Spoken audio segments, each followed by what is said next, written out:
ഉപയോഗിച്ച് തന്നെ നമുക്കൊരു 90 തന്നെ ആദ്യം ഒഴിക്കാം. 90 ആണ് നമ്മൾ ഒഴിക്കുന്നത്. കാരണം വെച്ചാൽ നമുക്ക് ഒരല്പം കൂടുതൽ ഫ്ലേവർ ഇതിൻ്റെ അകത്ത് ഉണ്ടായിരിക്കണം. അപ്പോൾ ബേസിക്കലി 90 ആണ് ഏറ്റവും നല്ലത്. ഇനി സത്യം പറഞ്ഞാൽ ഞാൻ പറയാം, ഇതിൻ്റെ കണ്ടൻറ്റിൻ്റെ അളവ് ഏകദേശം ഞാൻ പറയുന്നത് വോളിയം എന്ന് പറഞ്ഞാൽ 38 ആണ്. 38 വോളിയത്തിൽ നമ്മൾ ഇതിൻ്റെ അകത്ത് 90 ഉപയോഗിച്ച് കഴിഞ്ഞാൽ അത്യാവശ്യം കുഴപ്പമില്ലാത്ത ഒരു ഫ്ലേവറൊക്കെ ഉണ്ടാകും, കുഴപ്പമുണ്ടാവില്ല. പക്ഷേ എന്നെ സംബന്ധിച്ചിടത്തോളം നമ്മൾ ഇന്ന് ഇതിൻ്റെ ഇൻഗ്രീഡിയൻ്റ് ആയിട്ട് ബാക്കി ഉപയോഗിക്കാൻ പോകുന്ന സ്പ്രൈറ്റാണ്. സ്പ്രൈറ്റ് ഒരു അല്പം സ്വീറ്റ് കാര്യങ്ങളൊക്കെ ചേർന്നതായതുകൊണ്ട് നമുക്ക് സത്യം പറഞ്ഞാൽ ഈ 90 കൂടുതൽ ഒരു അല്പം കൂടി ഒഴിച്ചാൽ അത് നന്നായിരിക്കും. സോ നമുക്കൊരു 30 കൂടെ കൂടുതൽ ഒഴിക്കാം.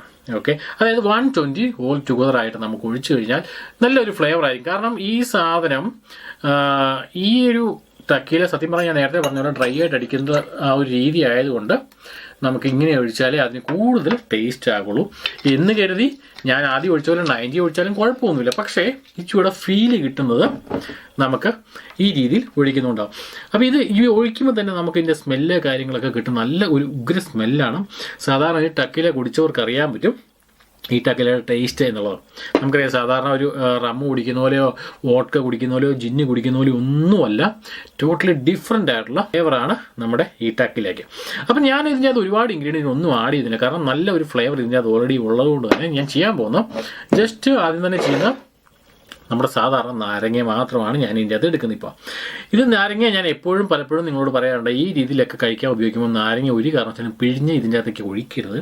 കാരണം കയ്പ്പ് നമുക്കുണ്ടാവും. സാധാരണ പലരും വോഡ്ക കുടിക്കുമ്പോൾ ഉപയോഗിക്കുന്നതിനറിയാം, പിഴിഞ്ഞ് നാരങ്ങ മുഴുവൻ ഇതിൻ്റെ ഇടും.